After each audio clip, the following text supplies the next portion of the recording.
फंदे से लटकाया गया। फांसी का फंदा एक था, गर्दनें दो थी, एक बाबा राम शरण दास की थी और एक मौलवी आमिर अली की थी। आज ये हिस्ट्री अगर आपको पढ़नी है तो अयोध्या में एक बहुत मशहूर जगह है जहां इमली का झाड़ वो आज भी मौजूद है, उसे कुबेर का टीला कहते हैं। आर्कियोलॉजिकल सर्वे ऑफ इंडिया ने उस कुबेर के टीले के पास इस हिस्ट्री को लिखकर एक बोर्ड में लटकाया हुआ है। हरियाणा में एक जगह है हांसी, वहां की हिस्ट्री है कि यहां पर दो दोस्त रहा करते थे। एक का नाम था हुकुमचंद जैन और एक का नाम मुनीर बेग था। इस हिस्ट्री में लिखा है कि हुकुमचंद जैन और मुनीर बेग दोनों ने इतना डटकर अंग्रेजों का मुकाबला किया, इतना लोहा लिया कि नाभा, कपूरथला, कश्मीर और पटौदी राजाओं की मदद से पकड़कर इन्हें अंग्रेजों को सौंपा गया। अंग्रेज चाहते थे हांसी की लोग हमेशा के लिए डर जाएं, उनकी हिम्मतें टूट जाएं, तो ऐसी अनोखी सजा आपको इतिहास के किताबों में कभी नहीं मिलेगी। हुकुमचंद जैन और मुनीर बेग को साथ लाया गया। हुकुमचंद जैन को उनके मजहब के खिलाफ जिंदा दफना दिया गया और मुनीर बेग को उनके मजहब के खिलाफ चिता पर जिंदा जला दिया गया। मोतिहारी के लोगों, हमारे बीच एक ऐसा इंसान है जिसने गांधी जी की जान बचाई। इस इंसान का नाम बटक मियां अंसारी है। बटक मियां अंसारी को ये काम सौंपा गया था कि वो गांधी जी को चंपारण सत्याग्रह के दौरान दोनों टाइम खाना खिलाते रहे। अंग्रेजों ने बटक मियां अंसारी के सारे परिवार को एक साथ किडनैप कर लिया और उन पर यह दबाव बनाया कि बटक मियां अंसारी गांधी जी के खाने में पॉइजन मिला दे।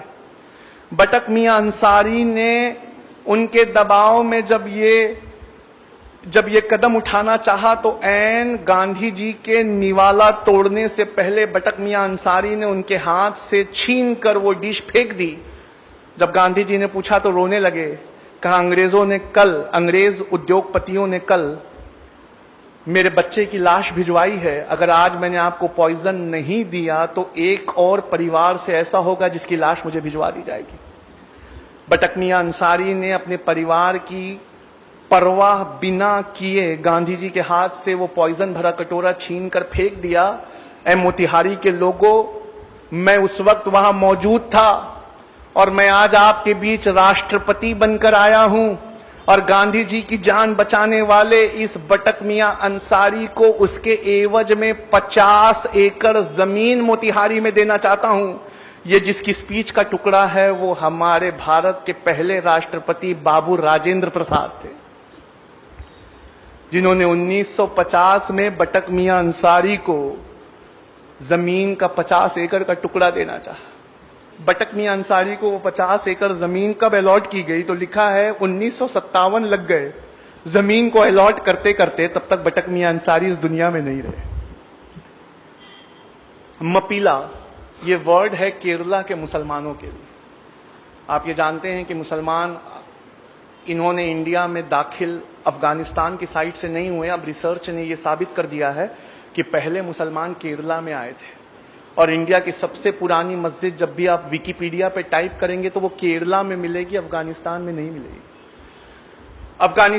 केरला के इन मुसलमानों को मपीला मुसलमान कहा जाता है। मपीला मुसलमान, इन मपीला मुसलमानों ने गांधी जी के असहयोग आंदोलन में बहुत बढ़ चढ़ के हिस्सा लिया। गांधी जी के असहयोग आंदोलन में हिस्सा लेने के बाद अंग्रेजों ने इन्हें बहुत जोर से कुचला, इतने जोर से कुचला कि क्या आप में से कोई बता सकता है जलियांवाला बाग में जनरल डायर की गोलियों से मरने वाले लोग कितने थे? 379। जलियांवाला बाग आता है, आज भी ये नाम आता है तो क्या आप इज्जत से हाथ बांधकर खड़े नहीं हो जाते? 379 निहत्थे औरतें, बच्चों और बूढ़ों पे गोलियां चलाई गई थी जलियांवाला बाग में। हम वो जब भी आता है हमारी आंखों में आंसू आ जाता है। आइए हिस्ट्री ले चलूं।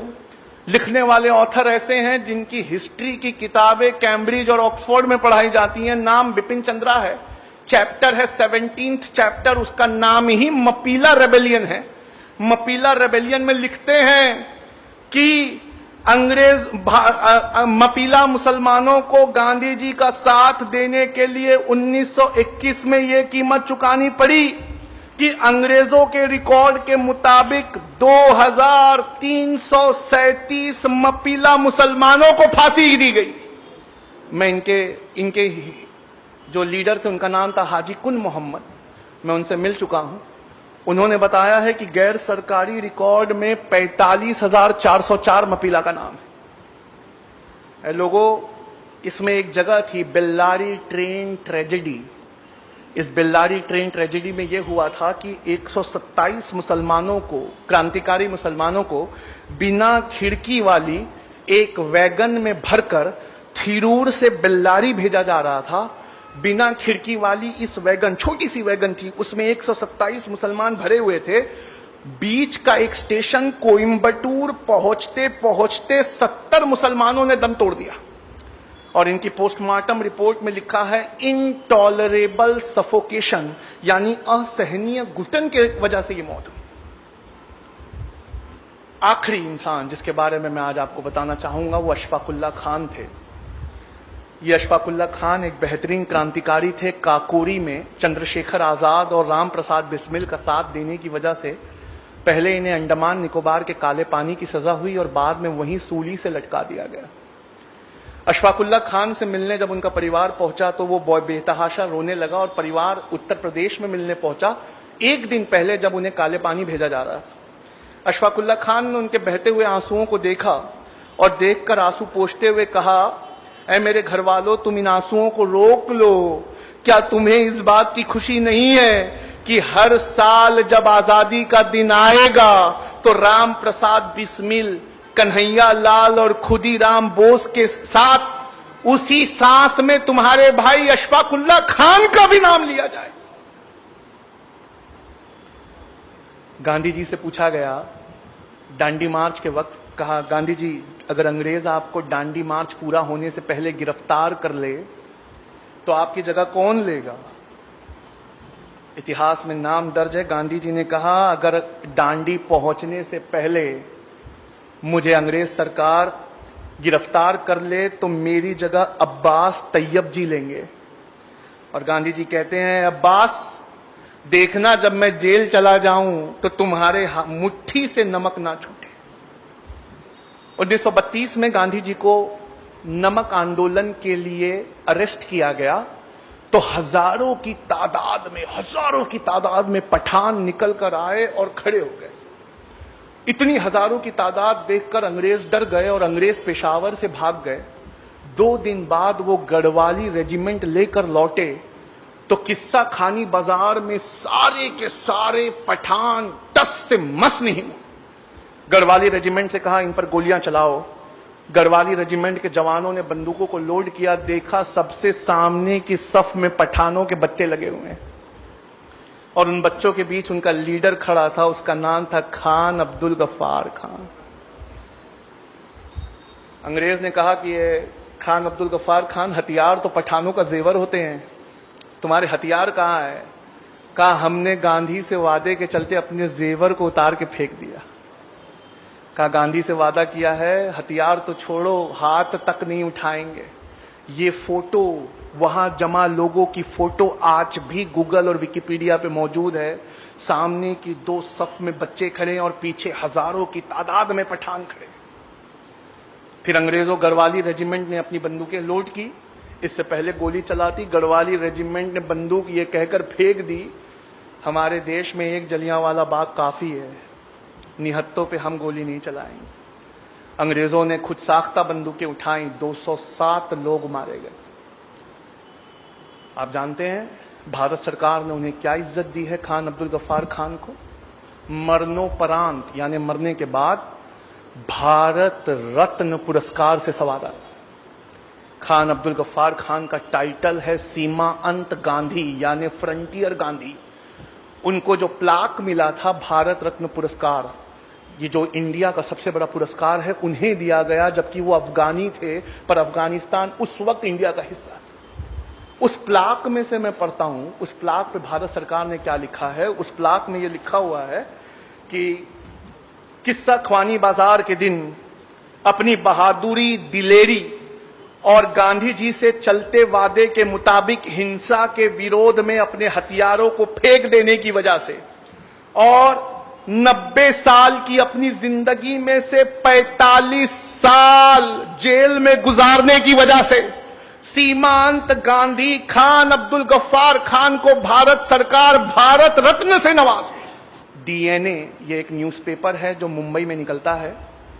इसके आफ्टरनून एडिशन को टाइप करिए, उस पर लिखिए मीर उस्मान अली डीएनए। गूगल पे टाइप करके जैसे ही आप एंटर करेंगे अखबार की ये पेपर कटिंग खुलेगी जिसमें लिखा है 1965 में पाकिस्तान से हो रही लड़ाई के वक्त इंडिया के पास पैसे की कमी पड़ गई थी, तो भारत के प्रधानमंत्री लाल बहादुर शास्त्री ने ये अपील करी थी और अपील कर कर ये कहा था कि ये लोगों आगे बढ़कर चंदा दो नेशनल डिफेंस फंड में।